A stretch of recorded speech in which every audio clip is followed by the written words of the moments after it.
Assalamualaikum warahmatullahi wabarakatuh.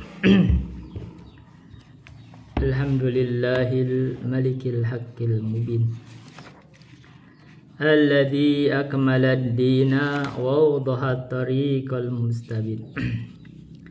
Wa asyhadu an la ilaha illallah wahdahu la syarika lah syahadatan yarjul muwahhidu biha najata yaumaddin. Wa asyhadu anna Muhammadan abduhu wa rasuluh sayyidul anbiya'i wal mursalin wa ala alihi wa sahbihi wa man tabi'ahum bi ihsanin ila yaumiddin, amma ba'du. Hadirin rahimani wa rahimakumullah. Kita akan melanjutkan kitab Usul Fikih karya Syekh Abdurrahman bin Nasir As-Sidi. Malam itu juga saya mendengarkan Al-Usul min Ilmil Usul karya Syekh Utsaimin yang menjelaskan langsung Syekh Utsaimin. Jadi di dalam video rekaman pengajian beliau. Itu bagus kan? Bahas kitabnya beliau dijelaskan sama beliau juga. Orang Arab udah meninggal kan beliau. Jadi ini ilmu kan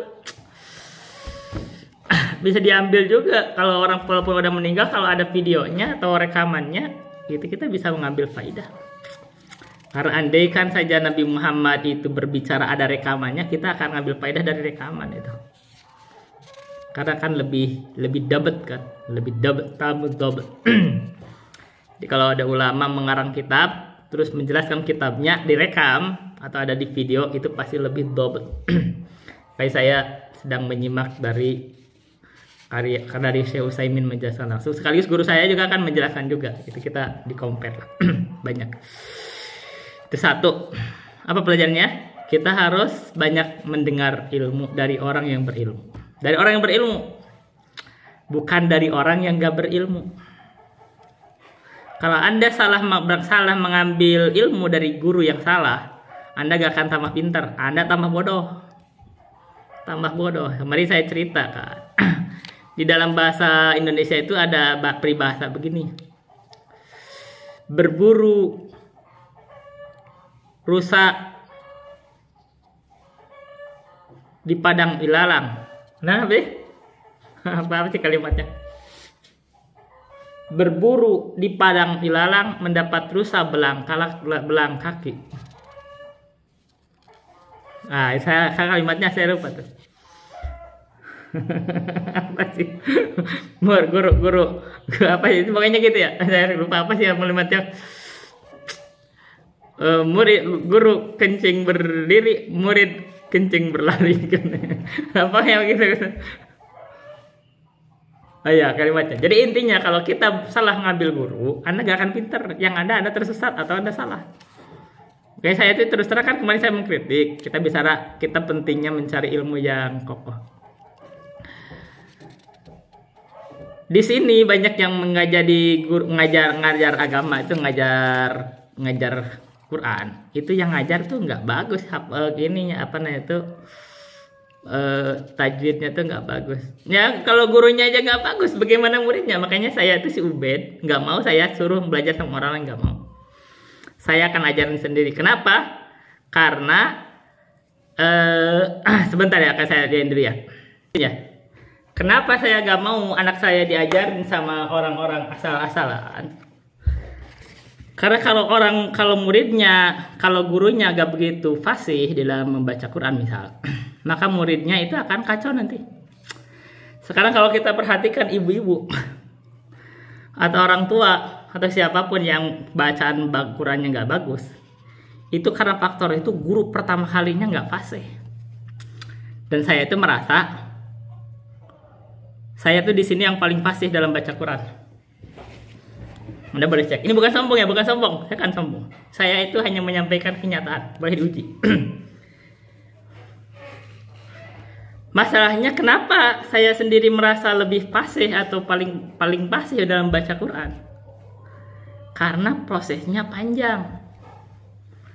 Dari kecil itu saya ngaji dan selalu mempraktikkan ilmu. Ketika diajarkan tajwid, dipraktikkan itu. Kefasihan itu terkait dengan latihan, kebiasaan. Jadi kalau kita sering ngaji dan dipraktekkan, itu lama-lama lancar. Jadi ada peribahasa, bisa itu karena biasa. Jadi artinya kalau Anda pengen lancar di dalam sesuatu, praktekkan. Termasuk baca Quran. Misalkan diajarkan begini guru, langsung praktekkan. Jadi kalau kata guru ini madnya dia begini, berusaha. Nah, bersamaan dengan itu, saya pernah cerita kemarin. Itu ketika saya di pesantren itu, saya itu lulus dari guru saya itu termasuk paling jago dalam ngaji, merotal. Tapi saya pernah sampaikan kemarin ketika saya mengaji lagi di Al-Azhar, saya disalahin. Ini satu kan? Jadi artinya ketika kita lulus menurut satu guru, kadang kita gagal menurut guru lain gitu loh. Ya kan? Di Al-Azhar saya gagal. Akhirnya saya perhatikan lagi, oh ada maslahatnya. Maslahatnya apa? Madnya itu saya nggak konsisten. Itu kadang saya baca 2 harakat jadi 3. Nah. Dan ini adalah kekeliruan tipikal di sini. Jadi kalau saya menyalahkan mereka, karena saya pernah disalahin gitu loh. Saya banyak di sini salah dalam mad, maka saya pun pernah disalahin. Jadi gak usah kaget gitu. Ketika saya belajar lagi misalkan di komunitas belajar Ustadz Nur Samsul Komar, itu lebih mendetailkan lagi masalah makhrajnya dan memperkuat apa yang dijelaskan di Al-Azhar itu. Jadi benar begitu kalau mengukur ukuran harokat itu begitu pas sesuai sama gitu di ini. Dan begitu ini saya tunjukkan. Nah, kemarin saya salah nyebut ya. Ini namanya siapa? Tuh. Ini ada nama saya tuh, Mamat Rohimat. Saya ikut daurah di Bandung. Tahun berapa ya? Sebentar ya. 2017. Ya 22 sampai 22 Januari 2017. Ya. Ini daurah ini di sini ininya daurah tentang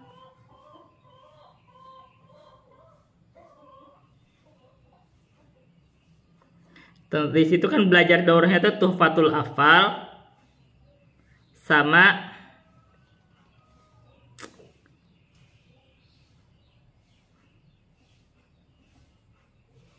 iya di situ tuh belajar Tuhfatul Afal sama Matan Al-Jazari ya, Hasan Al-Jazari kalau nggak salah ya.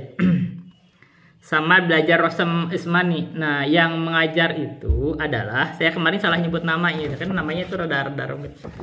Syekh Abdul Karim Silmi Al-Jazairi. Saya salah sebut, kenapa sih namanya? Syekh Ibrahim, enggak, saya namanya Abdul Karim Silmi Al-Jazairi. Nah, beliau itu pemilik sanad Qiraah.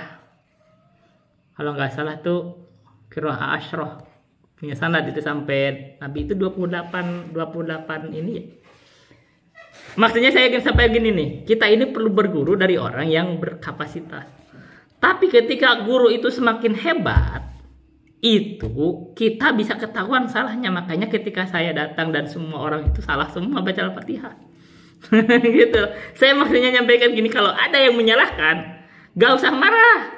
Gak usah marah. Di sini itu pernah diundang, ada orang belajar ngajar Al-Quran, kiai disuruh baca salah semua, marah kiai-kiainya. Akhirnya ini jangan diundang lagi.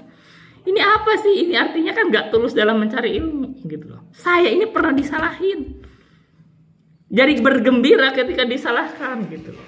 Perlu bergembira karena ini ilmu. Dan harus dari orang yang berilmu. Ini saya contohnya ini. Para pemilik sanad. Ketika saya sudah dites oleh pemilik sanad beberapa itu kan seperti Ustadz Nur Samsul Komar kan dia punya sanad juga, hafaz dari riwayat Asim itu punya sanad sampai Nabi. Jadi berarti kita diuji oleh orang yang punya sanad ilmu. Ketika kita sudah dapat begitu, maka otomatis lebih fasihat dibanding orang yang gak jelas sumber gurunya. Makanya saya gak mau ngajarin anak saya tuh nyuruh ke orang lain, gak mau. Saya ajarin sendiri. Makanya Ubaid itu saya ajarin itu tajwid udah selesai, lengkap, sifat huruf selesai, tanpa perlu tahu nama, dia hanya tahu simbol-simbol. Nah kita kan belajar itu. Dan sekarang makharijul huruf sedang kita ini lagi, karena dari kemarin juga kita kalau bicara makharijnya kita disuruh membaca sebagaimana benar gitu. Walaupun dia nggak tahu nama, nggak penting. Yang penting benar ngucapin. Itu satu.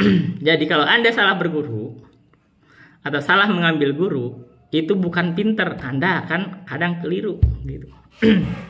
Kenapa banyak orang tersesat? Karena salah guru. Kenapa banyak orang salah pemahaman? Gurunya salah. Jadi ada harus hati-hati berguru. Ini masalah berapa ini sisipan ke berapa? Kita masih bicara tentang, anggaplah ini masalah berguru ya, salah sisipan yang pertama.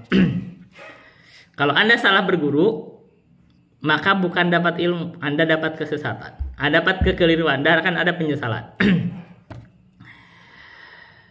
Ini satu. Yang kedua, jadi kalau saya menunjukkan bagaimana saya baca Quran, ini saya itu sudah mentah ditasis dengan berapa level, ya kan? Kalau bicara Quran, berapa level itu? Dari dulu, sampai di pesantren levelnya itu, berarti yang ini Al-Azhar, komunitas belajar 3-4 level. Dari banyak banget tuh levelnya. Jadi kalau ada tek itu Anda pasti sendiri tahu sendiri lah kira-kira. Plus biasa mempraktekkan.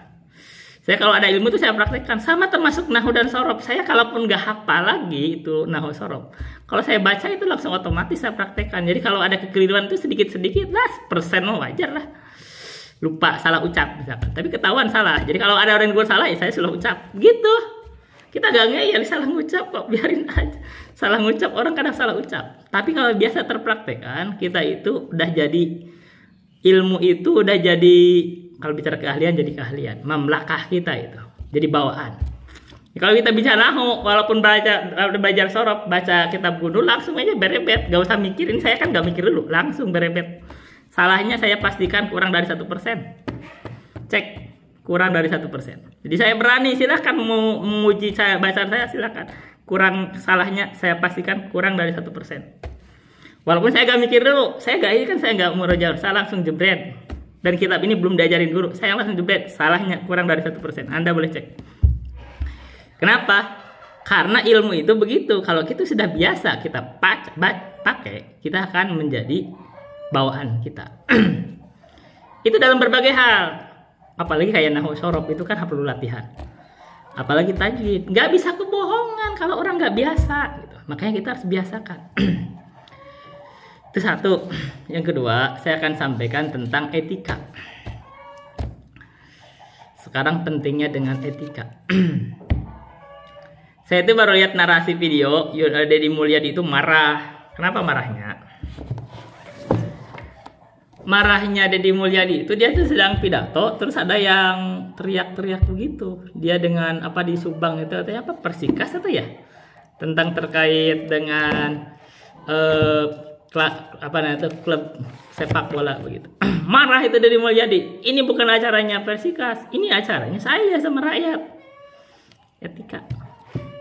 Umat Islam ini dididik dengan etika. Kalau Anda tidak bisa beretika, maka Anda itu tidak pernah menjadi naik kelas gitu loh. Cirinya orang yang terdidik itu dia punya etika. Kalau dia berbicara ada etikanya, kalau dia menyanggah ada etikanya, kalau menyelisihi ada etikanya. Bersikap ada etikanya. Kalau Anda tidak beretika, Anda bukan orang berilmu. Ini dididikan. Dan saya itu ya kalau bicara ini kesinggung, saya tersinggung pasti dengan ada etika. Tapi kan ya itu kan etika lain, saya memaafkan gak masalah. Tapi ini bicara adalah dia menjatuhkan diri sendiri, saya sampaikan. Di sini itu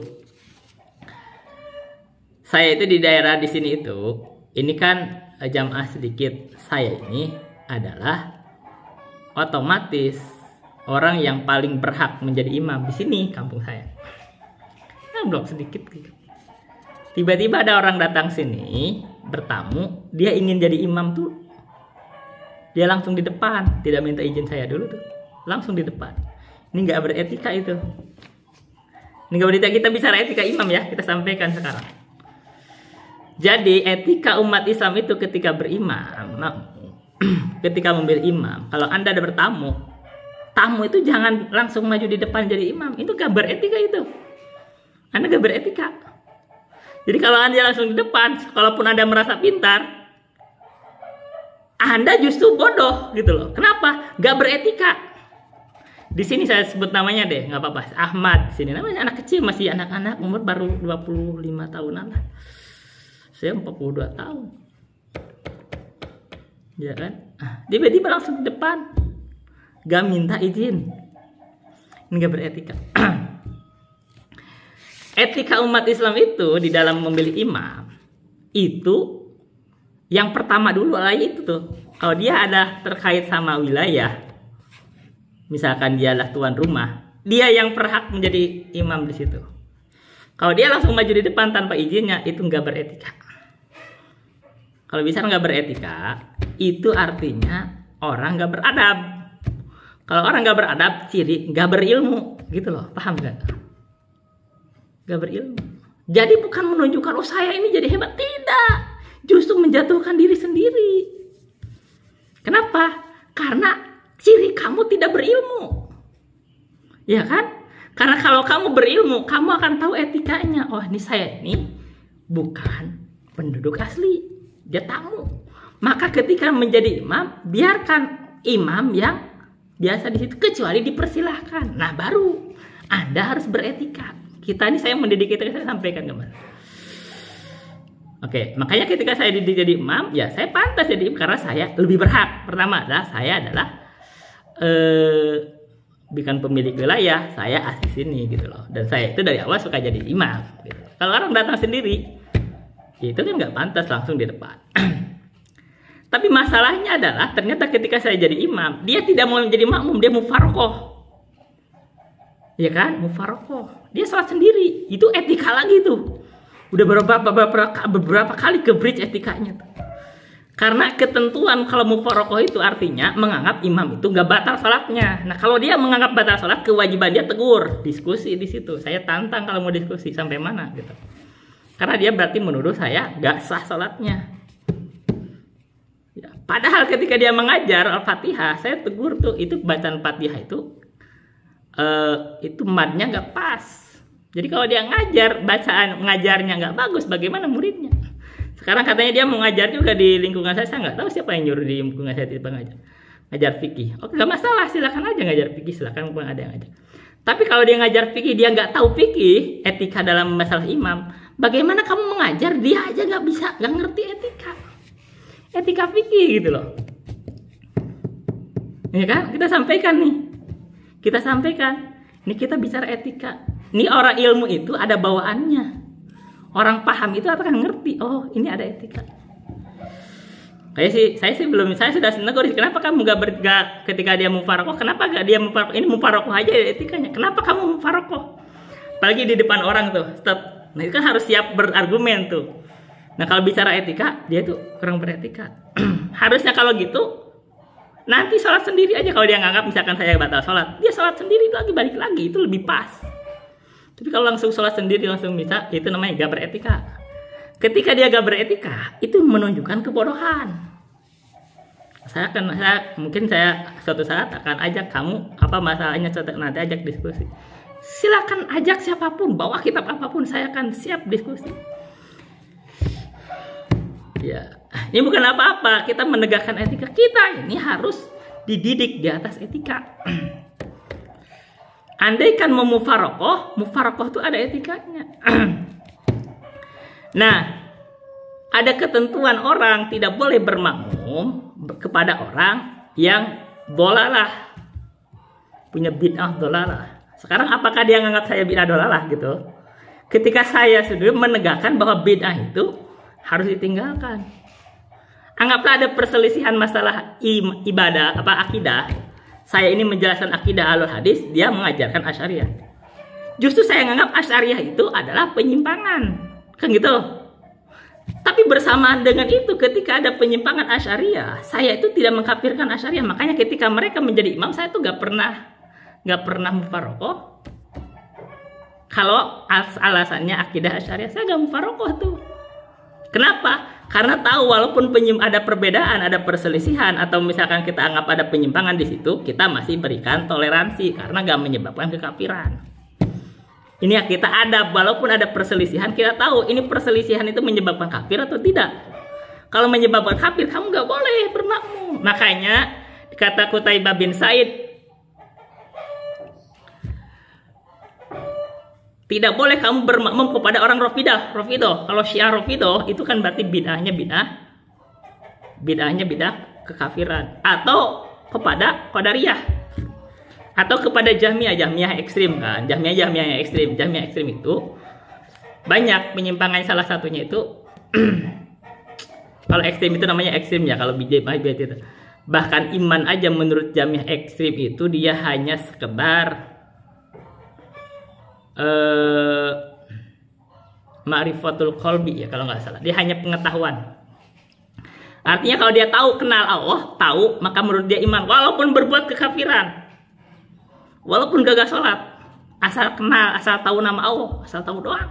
Walaupun gak ngucapin syahadat, parah kan? Ya kalau begitu Fir'aun juga iman karena dikenal Allah. Dia kan iblis beriman dong kalau dia kenal Allah. Parah kan ini kekafiran Jahmiyah.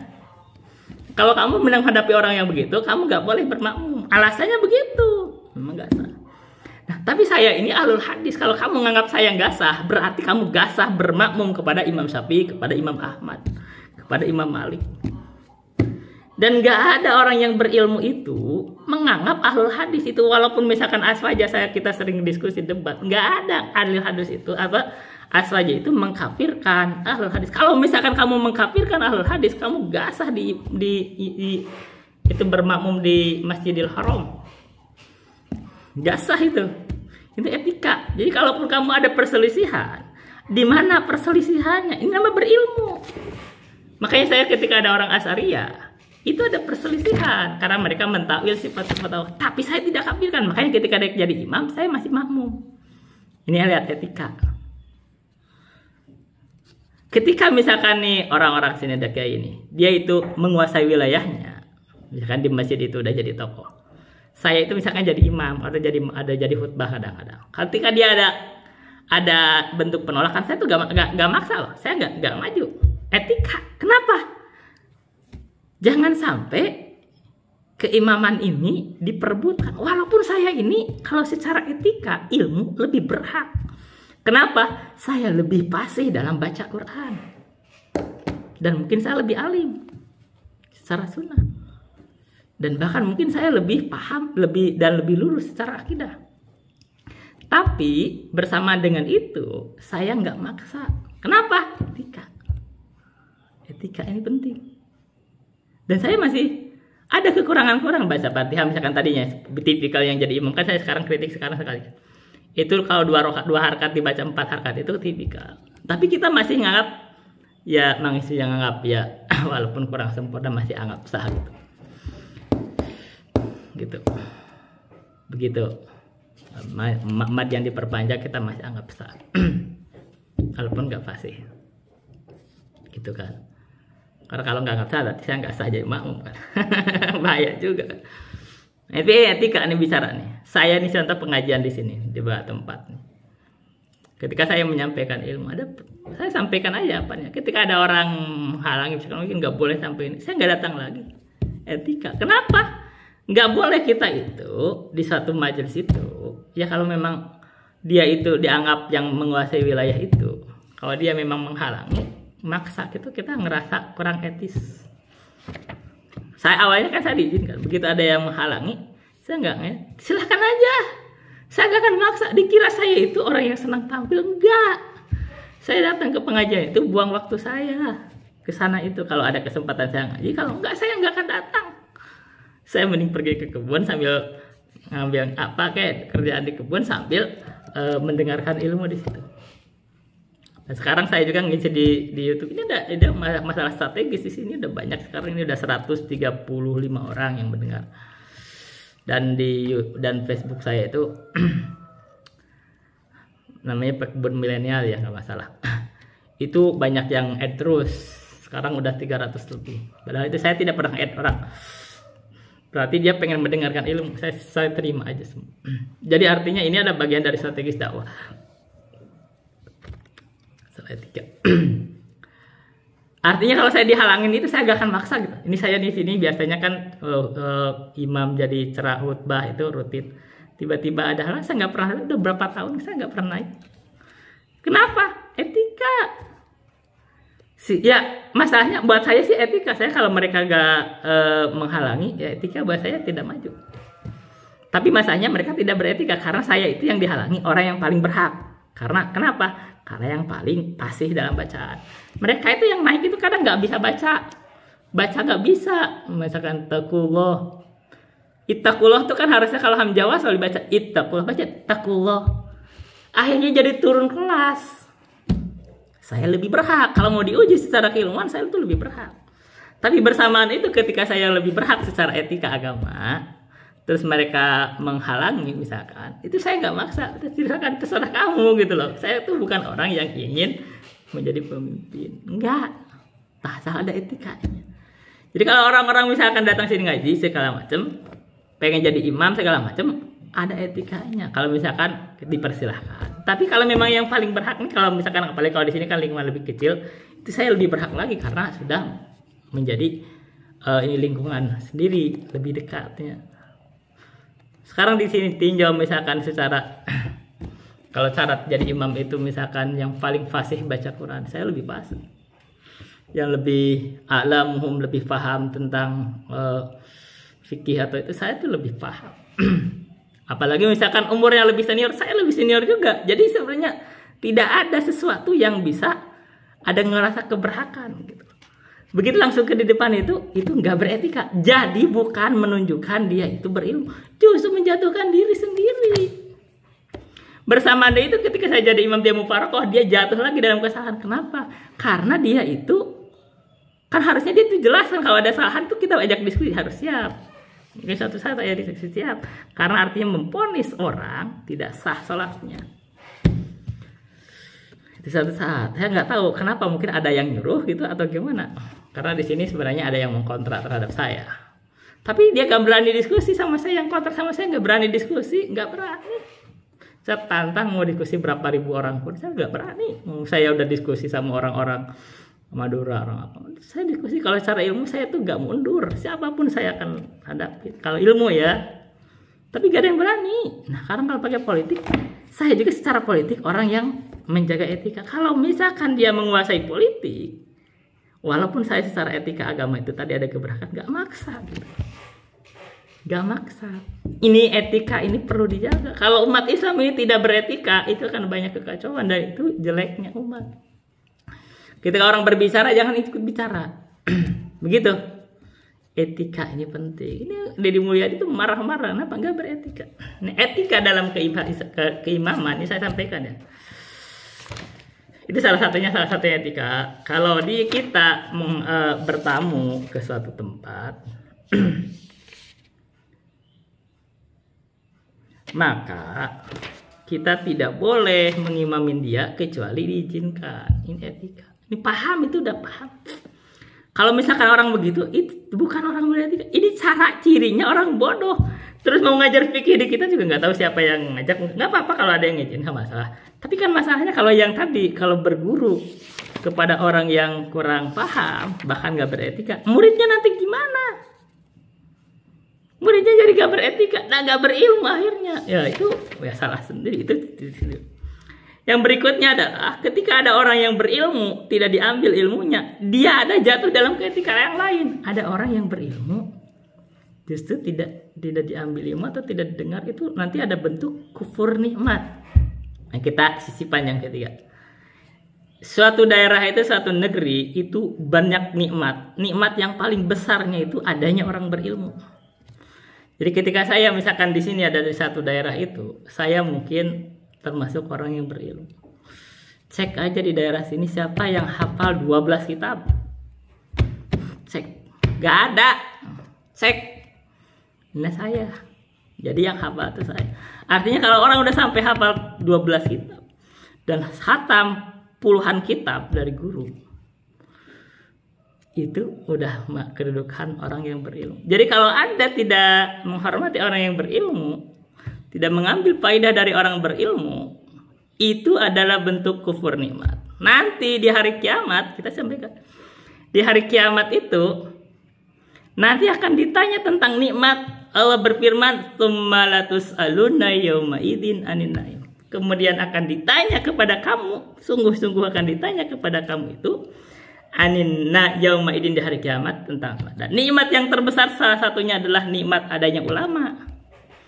Jadi kalau suatu daerah dia tidak berilmu, ketika ada orang ulama, yang salah itu salah siapa sih? Apa salah orang yang berilmu semacam saya? Atau salah mereka yang tidak mengambil faedah? Ketika ngajar aja diajar kalau mereka menghalangi. Ketika khutbah mereka menutupi. Sekarang di sini kita, yang salah siapa sih? Kalau mereka sekarang ternyata sampai imamnya aja atau tokohnya nggak bisa baca Fatihah. Yang salah siapa sebenarnya ketika ada orang yang berilmu tidak ambil faedah? Ini bicara kufur nikmat. Nanti kalau suatu saat sudah meninggal, di hari kiamat ditegakkan, nangis di hari kiamat karena kamu kufur terhadap nikmat. Apalagi misalkan saya sudah meninggal. Ketika saya meninggal nggak ada lagi yang menggantikan saya. Ketika saya mencari ilmu ini lebih dari 35 tahun, maka di situ ini adalah musibah buat negeri. Musibah buat daerah ini. Karena apa? Karena tidak bersyukur dengan adanya seorang alim. Gitu, tidak bersyukur. Makanya sekarang kalau Anda yang mendengar ini, itu Anda harus bersyukur. Anda mendapatkan pengajaran dari orang yang sudah mencari ilmu dengan waktu yang masa yang panjang. Gitu. Udah paham? Jadi begitu. Jadi masalah etika. Kalau terhadap orang yang berilmu itu, ambil faedah. Saya ini kenapa? Saya itu banyak ilmu yang saya kuasai. Saya itu orang yang mencari faidah. Ketika ada orang yang berilmu, misalkan saya mendengar suaranya Ustadz Zulkarnain, itu ini orang berilmu. Ada orang yang kontrak sama beliau, gak peduli kontrak-kontrak itu, saya simak ilmu. Makanya selesai dari beliau puluhan kitab. Anda tahu, orang itu tidak akan selalu pro. Ada yang kontrak. Pada guru kami ketika saya kemarin diskusi ini, ada yang kontra sama beliau, semua itu kan ada yang kontra, nggak semua sepakat. Tapi kalau kita pencari ilmu, kita akan cari ilmu, bukan cari fitnah. Maka karena saya mencari ilmu, saya tak dapat ilmu. Puluhan kitab selesai dari beliau. Ketika kita cari ilmu, dari mana aja kita ada ilmu, atau kita simak poin. Dari mana aja, walaupun misalkan dari YouTube, oh ini ilmunya bagus, simak. Walaupun kita kadang di sependapat masalah lain, ada yang gak sependapat, tapi ada ilmu di pendapat lain, kita masih simak, gak masalah. Kalau sudah bisa sampai membeda-bedakan gitu. Nah ini, kita ini pencari faidah atau bukan? Kenapa saya itu bisa meninggalkan akidah Asy'ariyah ketika saya diajarkan, dan saya pindah ke akidah Ahlul Hadis? Karena saya selalu mendengar ilmu. Gitu. Nah kalau Anda menutup diri, Anda menghilangkan faedah. Dan ternyata sekarang di sini itu saya sudah menegakkan akidah Ahlul Hadis. Walaupun mereka nggak sependapat, bodoh amat. Nanti di hari kiamat akan ditegakkan. Yang benar itu siapa? Gak mungkin akidah ini diambil dari orang-orang kafir. Ini akan ilmu kalam itu dari orang kafir datangnya. Gak mungkin dari Yunani dibawa ke umat Islam. Oh ini akidah Islam, gak mungkin. Akidah ini diambil dari Nabi, dan itulah akidah Ahlul Hadis. Diriwayatkan, ini akidah yang kita ajarkan. Yang itu gak benar, itu ilmu kalam. Menyelisih Quran pula. Ini makanya ketika diajar pun saya sudah menolak akidah itu. Karena saya baca Quran, saya dari umur 7 tahun udah belajar sorof, saya udah belajar nahu, paham itu Al-Quran itu. Ini salah, ini gak sesuai. Makanya guru saya itu ngeri-ngeri juga kalau berhadapan sama saya baca Quran, takut dia salah-salah juga baca. Begitu. Kenapa begitu? Bawaan itu. Jadi ketika saya itu keluar dari akidah, bukan hanya keluar, gak masuk ke akidah syariah sama saya, karena menyelisih Quran, dan saya membenarkan akidah Ahlul Hadis, akidah yang bersambung riwayatnya ke Rasulullah. Ketika aku Anda misalkan salah, kamu menyalahkan Rasulullah, gitu kan, kamu menyalahkan sahabat. Itu masalahnya hadis-hadis. Apalagi kalau mengapirkan saya kafir, kamu mengkafirkan semua orang tuh. Dari mulai Rasulullah sama sahabat. Nah, kenapa? Karena kita itu berpegang kepada akidahnya akidah Ahlul Hadis yang bersambung ke Rasulullah. Itu hati-hati.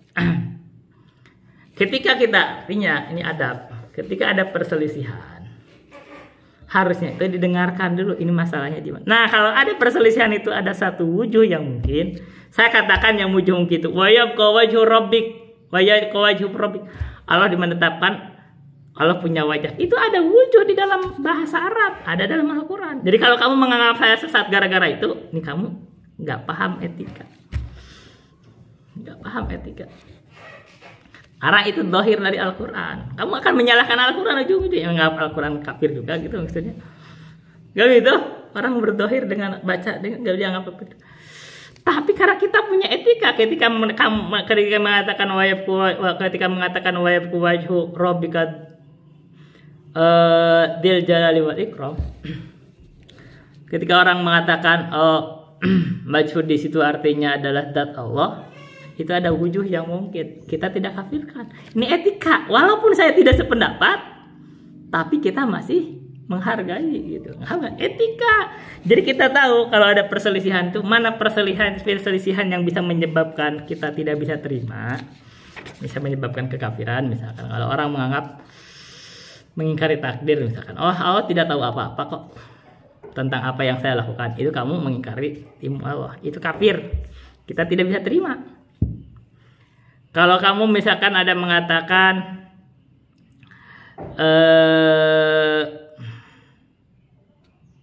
misalkan ada orang yang mengingkari misalkan begini, sahabat itu kafir semua.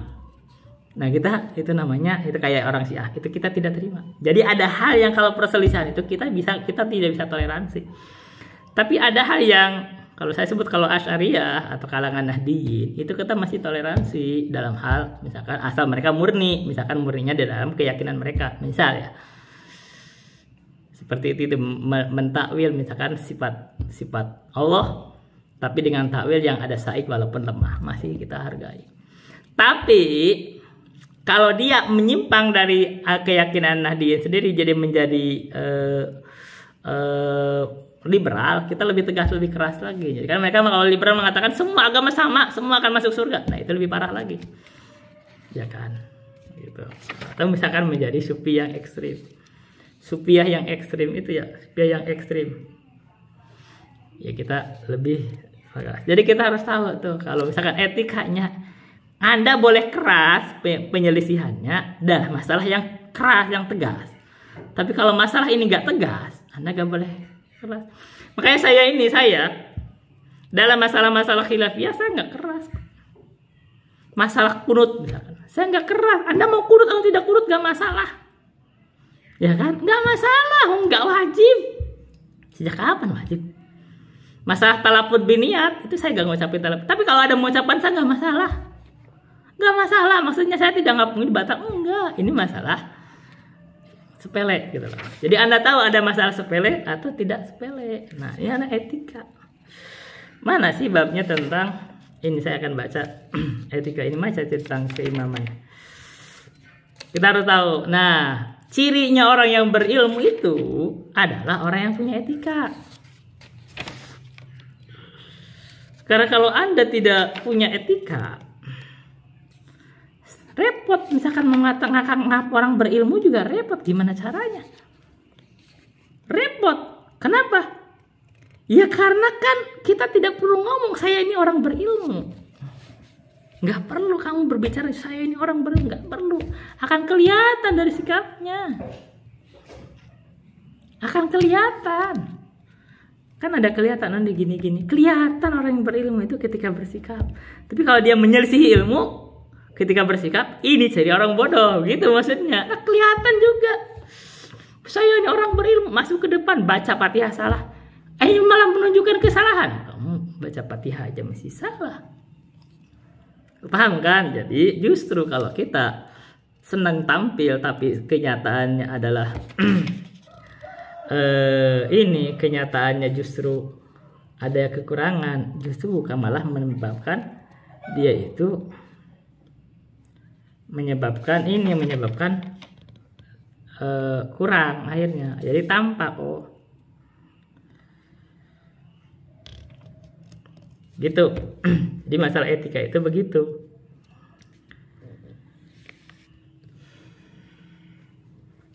Kalau orang tidak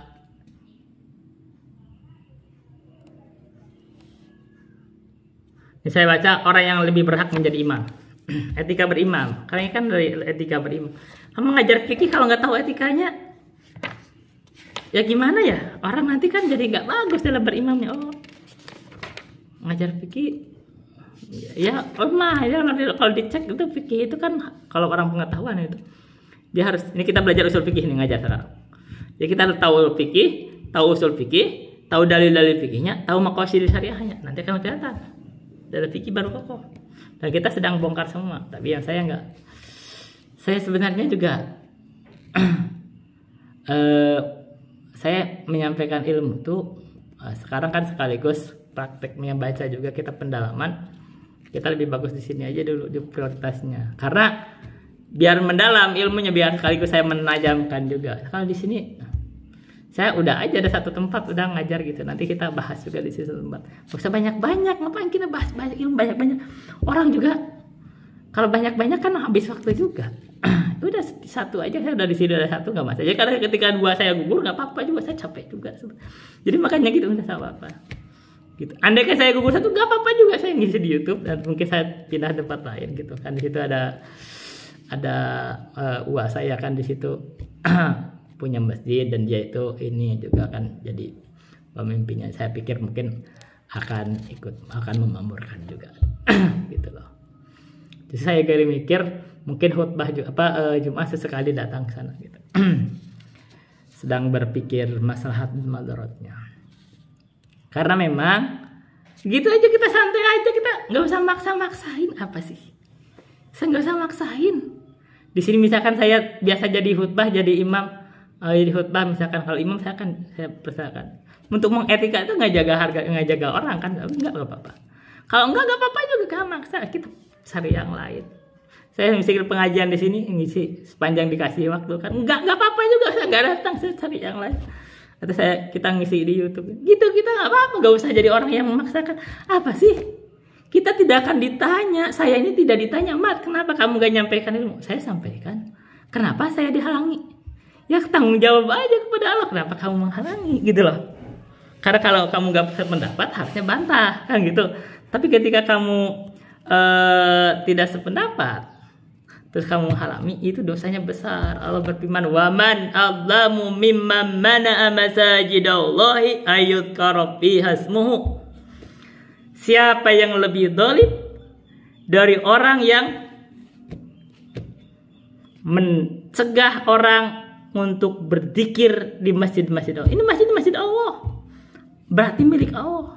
Maka ketika ada menghalangi, dia menghalangi masjid sesuai dengan peruntukannya, itu dolim. Dan itu dolimnya lebih besar. Maka kata Allah, tidak ada yang lebih dolim. Maka itu perhatikan dosanya, ancamannya besar. Dan tidak ada zikir yang paling utama melebihi menyampaikan ilmu. Nah sekarang saya sampaikan etika orang yang lebih berhak dalam berjadi imam adalah, saya baca an Abi Mas'udin dari Sahih Muslim Al-Ansari radhiyallahu anhu. Dari Abi Mas'ud Al-Ansari radhiyallahu anhu annahu qala Rasulullah sallallahu alaihi wasallam Rasulullah sallallahu alaihi wasallam bersabda, ya ummul qauma aqra'uhum li kitabillah. Hendaklah orang yang mengimami suatu kaum orang yang paling akro, paling fasih dalam membaca kitabullah. Dan saya katakan tadi, saya itu paling fasih membaca Al-Quran di sini. Boleh dicek, boleh diuji. Orang tokoh-tokoh di sini baca Fatihah tuh keliru juga kok. Saya tuh lebih fasih. Latar belakangnya tadi, saya sudah lulus pesantren itu belajar alif-alifan, dianggap salah lagi. Alif-alifan kan niat-niat juga sebenarnya, niat cari cewek saya kemarin sampaikan. Tapi ketika misalkan ya udahlah kita sambil belajar, siapa tahu ada faedahnya, disalahin juga, ambil faedah walaupun disalahin. Akhirnya baru ketahuan, oh ini untuk menjaga ritme baca Quran. Diikut lagi program Al-Asr angkatan pertama dari Ustadz Nur Samsul Qomar yang beliau itu punya sanad. Itu ikut lagi daurah Ustadz Syekh Abdul Karim Silmi Al-Jazairi lebih. Maka orang yang akro terhadap membaca kitabullah dia yang lebih berhak. Kalau ada orang mengambil hak itu, maka dia sudah melakukan kezaliman dan akan merusak kesempurnaan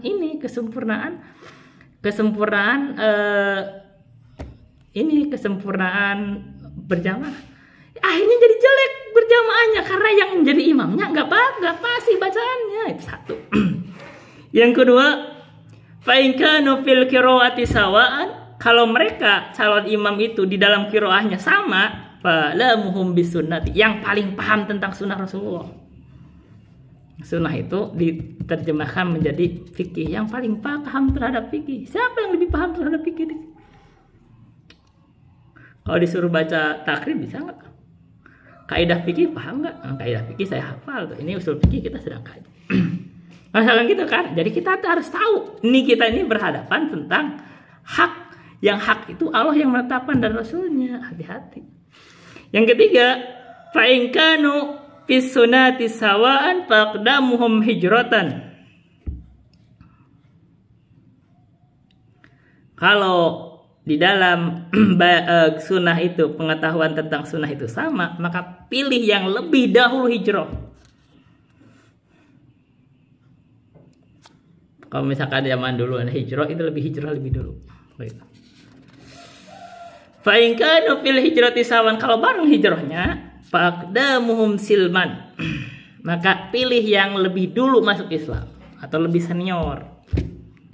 Tapi ini lebih senior itu lebih dulu. Nah, saya itu lebih senior loh dibanding orang yang datang ke sini itu masih jauh. Jadi dari segala sudut itu lebih berhak tuh saya. Wala yaumanna, langsung dikasih ketentuan. Wala yaumanna rajulu rajula fi sultanihi. Ini ketentuan. Tidak boleh, janganlah sekali-kali seseorang menjadi imam di wilayah kekuasaan orang lain. Di sini itu kekuasaan orang lain. Kalau dia langsung jadi imam, itu dia adabnya yang nggak benar. Ini bentuk tidak paham adab ini. Terus mengajar fikih. Orang bodoh ngajar fikih, ya tambah bodoh muridnya. Ini akan tersesat muridnya kalau orang bodoh mengajar. Apalagi gak beretika. Ya kan? Di ketentuan tidak boleh seorang itu mengimami orang lain di wilayahnya tanpa izinnya. Ini etika. Kenapa? Etika ini dilarang. Ini perintah Nabi. Berarti la itu asalnya haram. Al-aslu fin nahi al-haram. Haram asalnya itu. Asal. Wala yaqudu fi baitihi ala takrimatihi illa biidnihi. Janganlah orang itu duduk di rumahnya, di tempat kemuliaannya, illa biidnihi, kecuali dengan izinnya. Ini Pak etika. Sekarang kita bertamu satu orang. Itu tempat khusus ruang ini. Itu jangan duduk di situ kecuali diizinkan. Ini etika. Umat Islam ini dididik dengan etika. Karena kalau kamu tidak beretika, nggak beradab. Susah nanti menyampaikan di seorang berilmu itu. Nggak tampak ilmu itu. Kita harus melihat gitu. Nah, harus tahu etika itu. Lihat nih orang nih. Lihat nih. Kita sampaikan etika ini penting. Makanya kalau orang nggak punya etika, dia akan nabrak-nabrak. Nah, kalau dia nabrak-nabrak, nanti akan kesalahan. Jadi akan apa? Akan ditertawakan orang dulu. Nah, etika yang kedua. Yang ketiga, sekarang kita bahas itu. Yang ketiga itu tentang perlunya berlapang dada. Sekarang kita sudah membuka begitu kan. Itu banyak nih kalau bicara hak itu kan saya lebih banyak berhak gini. Tapi ketika banyak orang-orang jahil begitu ya kita memaafkan. Saya tuh memaafkan semua enggak. Tapi kita sekarang lagi proses konsep gitu aja. Saya sih siap aja mendebat mereka, tapi kalau mereka nggak punya kapasitas untuk berdebat ilmiah, ya kadang-kadang akhirnya diskusi sama orang bodoh itu tidak baik. Nah, saya itu banyak diskusi ini sekarang itu sama orang-orang yang lebih berilmu dari kalangan aswaja itu kayak Hadi Afandi. Itu kan dia pemimpin pondok di Madura. Saya ajak diskusi sama Kiai Haji Marzuki Mustamar, Ustadz Muhammad Nuruddin, Ustadz Abdul Somad, Gus Baha, Buya Yahya, Gus Kausar, Ustadz Ali Hidayat, itu saya akan jarang diskusi. AA Guru Tiga Rukun, orang yang berilmu aja. Karena kalau kita berdiskusi sama orang berilmu lebih enak. Saya akan diskusi sama orang-orang begitu.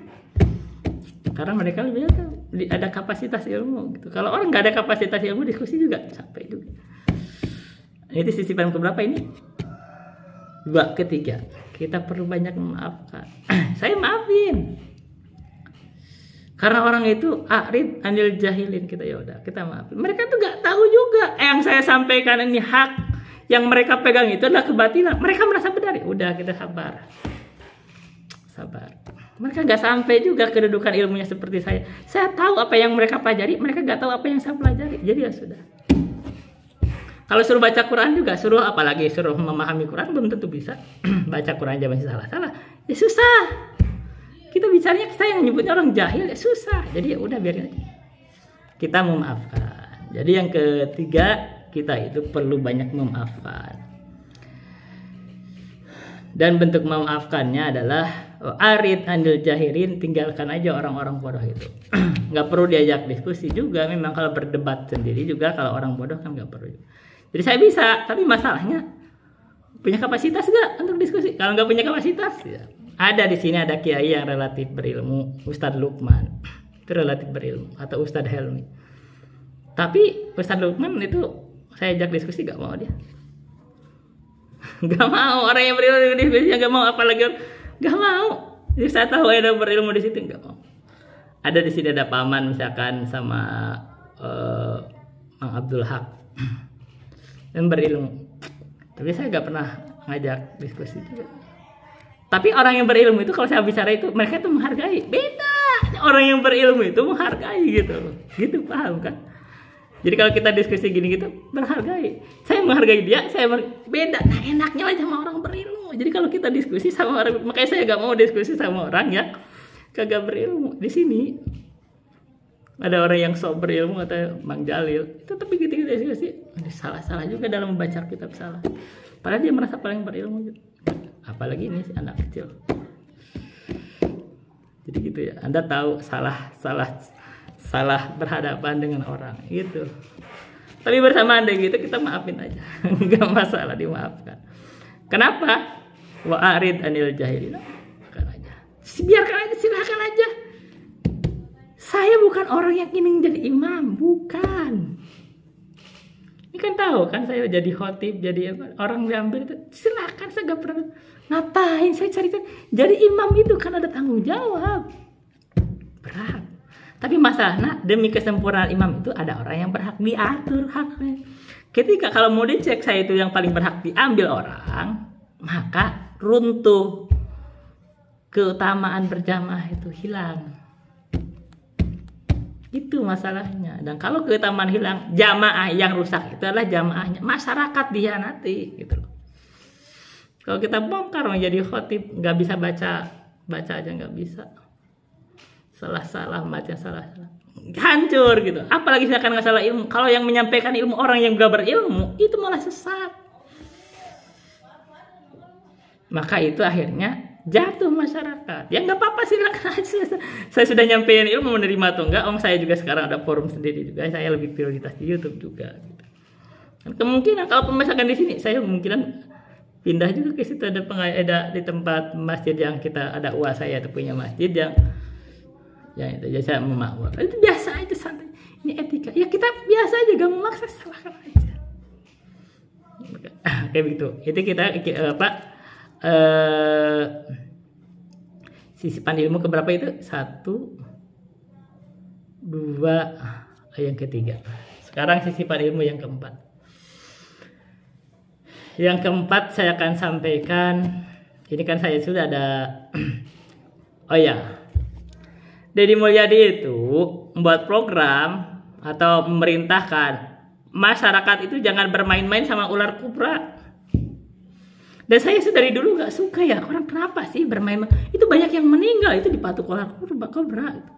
Bahkan sampai Deddy Mulyadi itu Deddy Mulyadi itu rumahnya sampai dikirim ular kobra. Itu gak benar, itu haram, itu dosa besar. Kenapa dosa besar? Karena itu bisa membahayakan orang lain. Ini saya tag pada Dai Mulyadi. Nggak boleh itu. Di dalam kaidah agama itu ad-dinu mabniun alal masalihi fi jalbiha wad dar'i lil qabaih. Agama itu dibangun di atas maslahat. Dan baik mengambil maslahat atau mencegah madarat. Dan tidak masuk akal orang itu bermain-main sama ular kobra.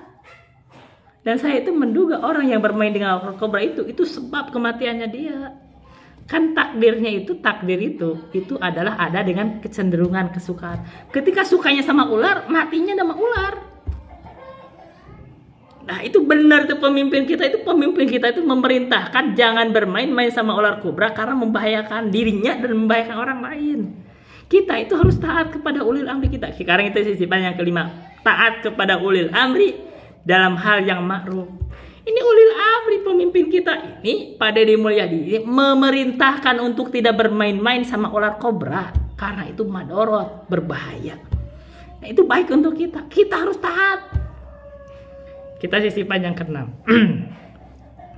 Saya itu di Facebook itu ada banyak berdiskusi sama namanya Abidur Rahman. Itu Abidur Rahman saya mengatakan bahwa iman itu terdiri dari 3 komponen, yaitu ucapan dengan lisan, amalan dengan anggota badan, sama dengan keyakinan dalam hati.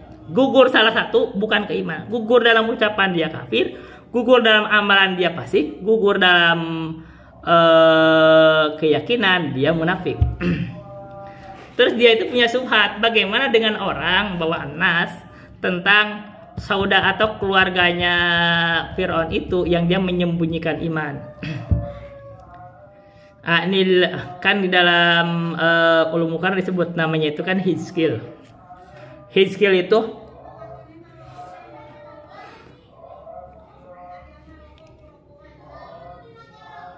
wa fir'aun dal walidu tsummal mubhamu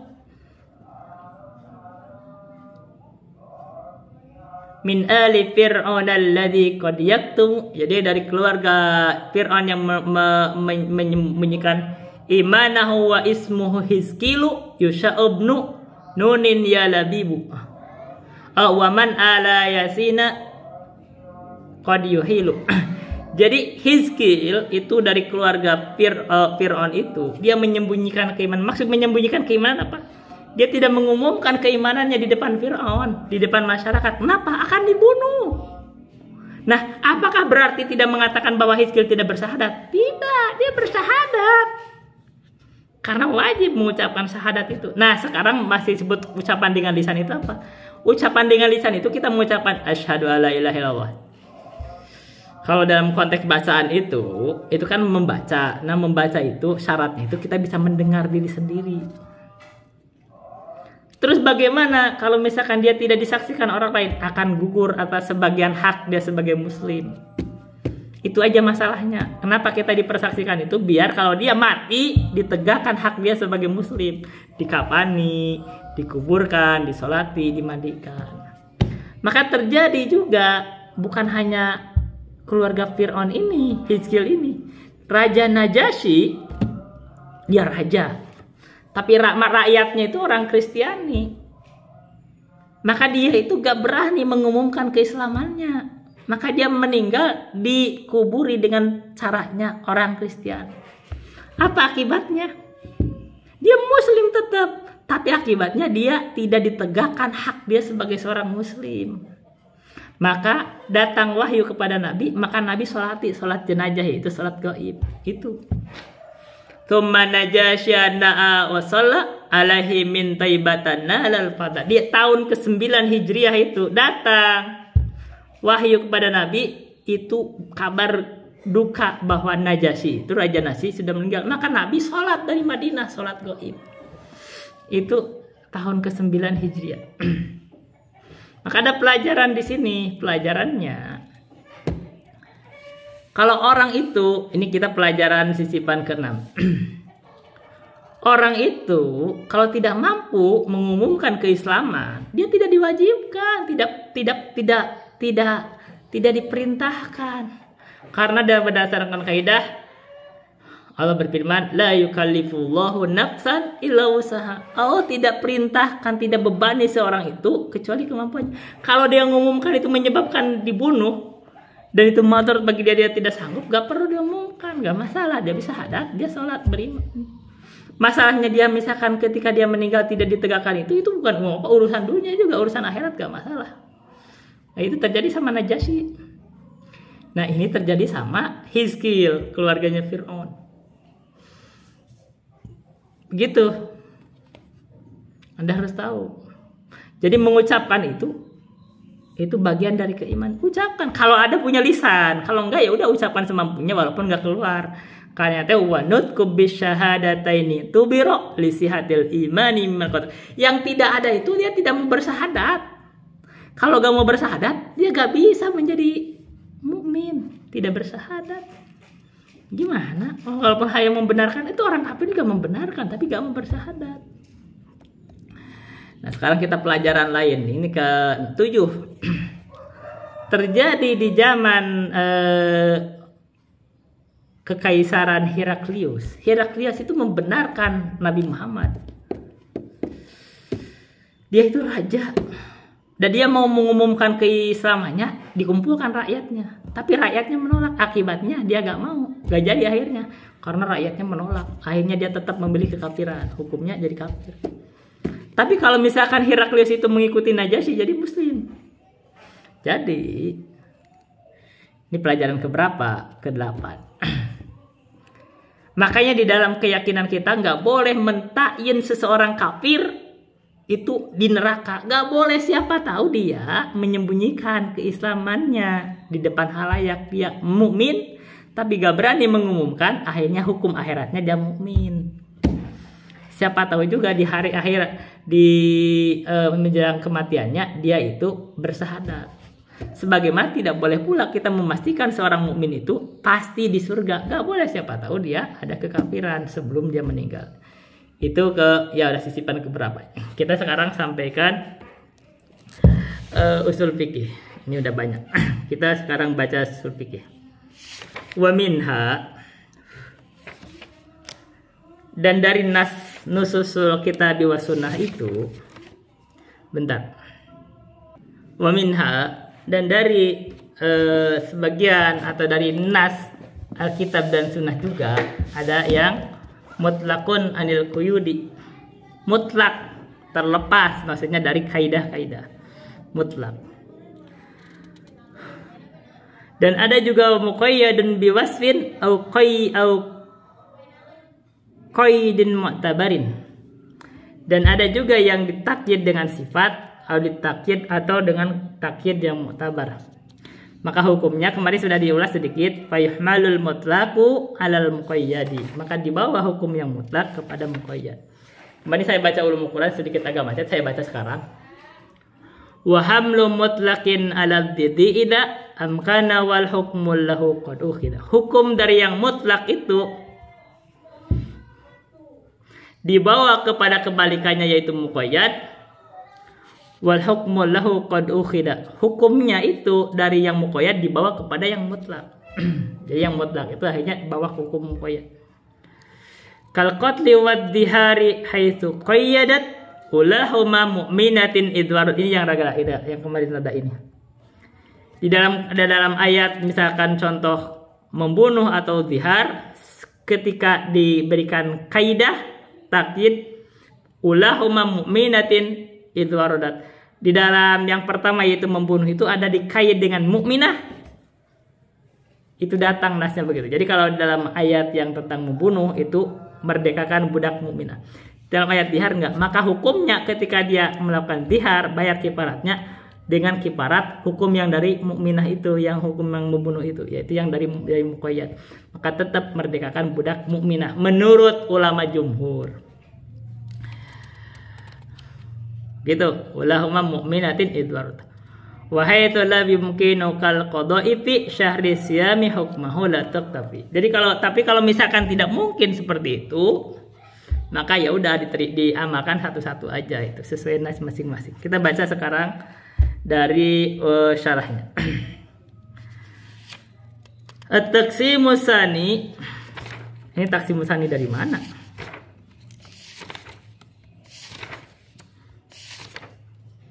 Oh, ini taksimul awal ya. Di sini taksimul awal adalah al-alfad fil kitabi was sunnati bistimali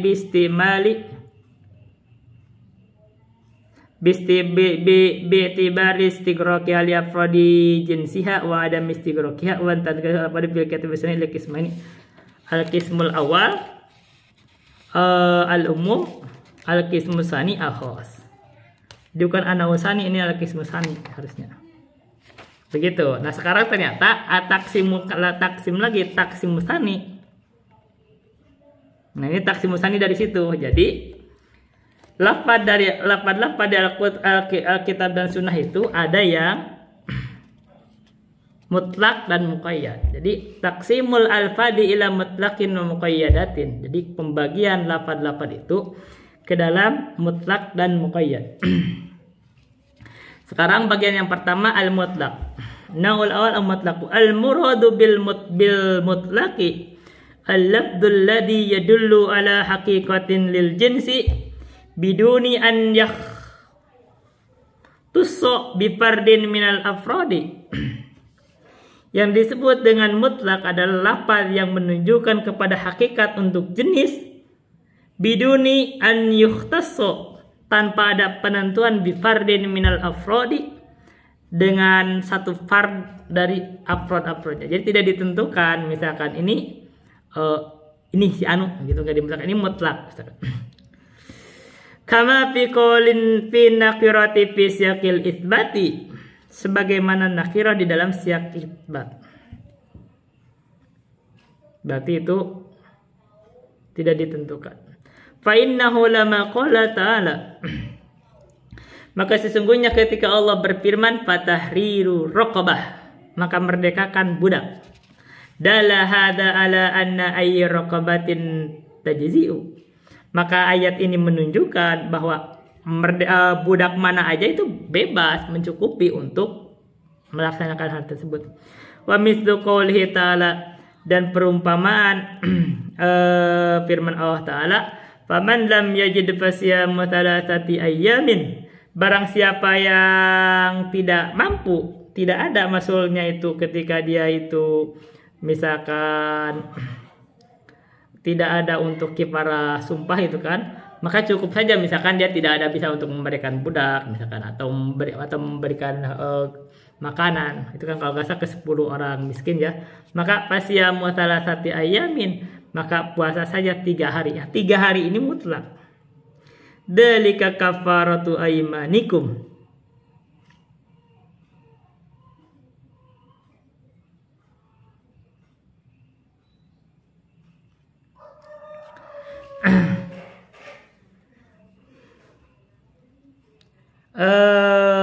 mutlak. Nah, dia 3 hari mutlak. Nah, kalau 3 hari mutlak ini berturut-turut atau tidak? Nah, itu masalah. Kalau dari penjelasan kami, kalau dari guru kami itu menjelaskan di riwayat lain itu mutawaliyah, itu turut-turut. Jadi kalau dia ada berturut-turut, ini kan di sini mutlak. Tapi kalau misalkan ada di riwayat baca lain adalah mutawaliyatin, berturut-turut, maka dibawa ke muqayyad. Jadi 3 harinya berturut-turut. Tapi kan di sini bacanya mutlak. Kayaknya itu pentingnya juga menggabungkan beberapa riwayat bacaan. Fasalah satu ayyamin nakiratun fi siyaqil isbati fatakunu mutlaqatan. Maka 3 hari ini ada dalam siyak isbat. Famalai fasyamu salasati ayyamin, puasalah 3 hari. Maka berarti itu isbat. Jadi kalau nakirah dalam siyak isbat itu ibadah mutlak. Kalau nakirah di siyak nafi atau dalam nahi itu siyak umum. Fatashmilu jami'a thalathati ayyamin min ayyamis sanati, maka tercakuplah 3 hari apa aja misalkan dari hari-hari dalam 1 tahun. Jadi itu. Jadi bebas, hari apa aja bebas, tapi 3 hari. Nah, masalahnya itu berturut atau tidak, itu masalah lain. Wala yasihhu an takuna muqayyadatan, dan tidak sah bahwa hal itu adalah muqayyadah. Mithluhu Dan percontohan hal itu juga adalah qauluhu ta'ala, firman Allah Ta'ala, ini permisalan tentang mutlak. Faman kana minkum maridun aw ala safarin fa iddatum min ayyamin ukhra. Berarti kalau mutlak begini tidak perlu berturut-turut. Maka barang siapa, karena di sini mutlak. Kalau di sini berarti tidak perlu berturut-turut karena di sini nggak ada kalimat berturut-turut. Maka contoh mutlak di sini, barang siapa dari kamu itu dia sakit atau dia ada dalam perjalanan, faidatun, maka hitung saja min ayyamin ukhra, dari hari-hari yang lain. Maksudnya ganti di hari-hari lain mutlak, tidak perlu berturut-turut, misalkan begitu. Ini kalau begitu kan kalau dalam qada jelas tuh. Nah, ini kalau dalam masalah qada ini jelas. Tapi kalau masalah misalkan kalau qada'i fi syahri syami hukmana misalkan qada ini gitu. Jadi ini membawa masih. Tapi kalau misalkan kifarah sumpah itu yang ininya itulah berturut-turut ya, yang kita anggap lebih kuat itu. Iddatun adalah nakiratun fi siyaqil isbat, di dalam konteks isbat fatakunu mutlaqatan, maka itu menjadi mutlak. Fatashmilu jami'a ayyami sanati, maka mencakup semua hari-hari di dalam satu tahun itu. Silahkan pilih aja kapan kamu mengkodok.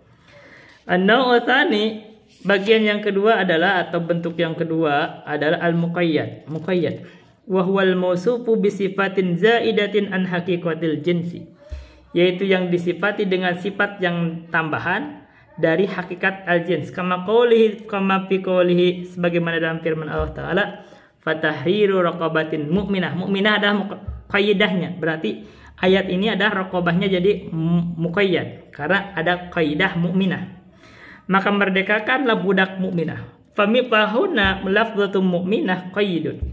Maka dalam hal ini lafaz mukminah adalah qaid. Wabitali asbahada lafdzu muqayyadan min jihatil iman.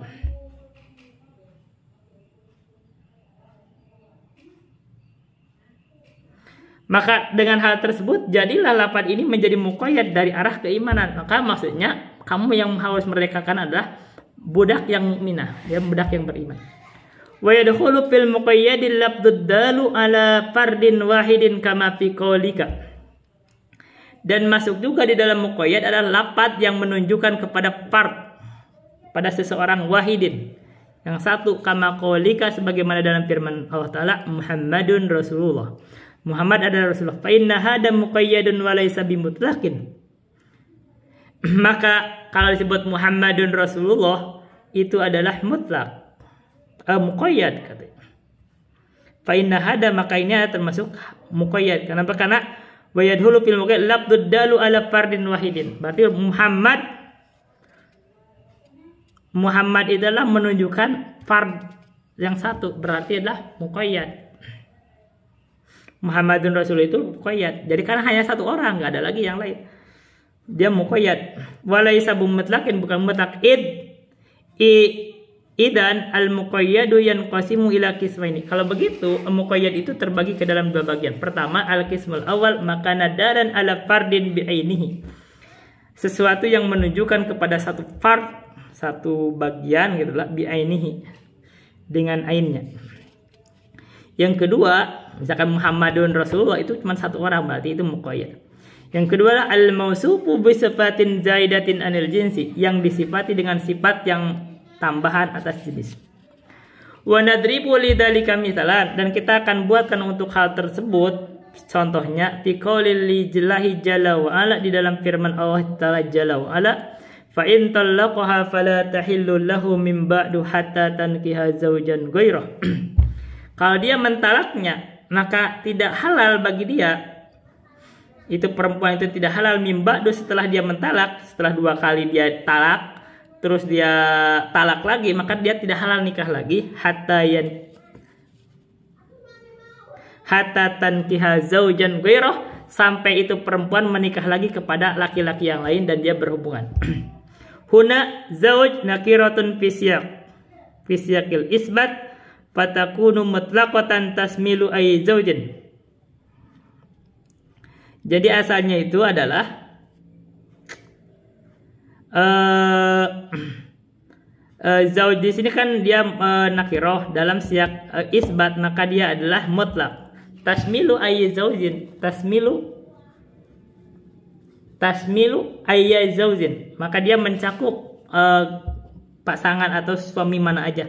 Summa qayyadaha biqaulihi, kemudian Allah mentakyid zaujat mutlak tersebut dengan firman-Nya ghairoh, selainnya. Jadi kamu silahkan nikah saja dengan laki-laki yang lain selain dia, berarti itu janji muqayyad. Jadi gak boleh dia nikah sama dia lagi sebelum nikah ke yang lain. Fala budda an yakuna nakihu ghairu zaujil awwali, maka wajib yang menikahi perempuan tadi itulah selain suami yang pertama tadi. Fahada mithalun lil mutlaq, ini misal lil mutlaq.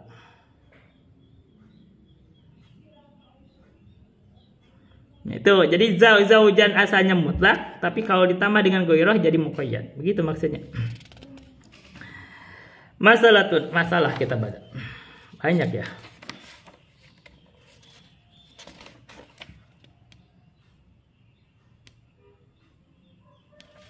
Nah, ada masalahnya. Idza ja'ana mutlaqun muqayyadun wa muqayyadun madza na'malu bihima. Nah, sekarang begini. Ini masalah. Bila mana datang kepada kita ada mutlak dan muqayyad, apa yang harus kita beramal dengannya? Ini akan bahas kita besok aja insyaallah. Itu aja dulu yang bisa saya sampaikan. Billahi taufiq wal hidayah. Wassalamualaikum warahmatullahi wabarakatuh.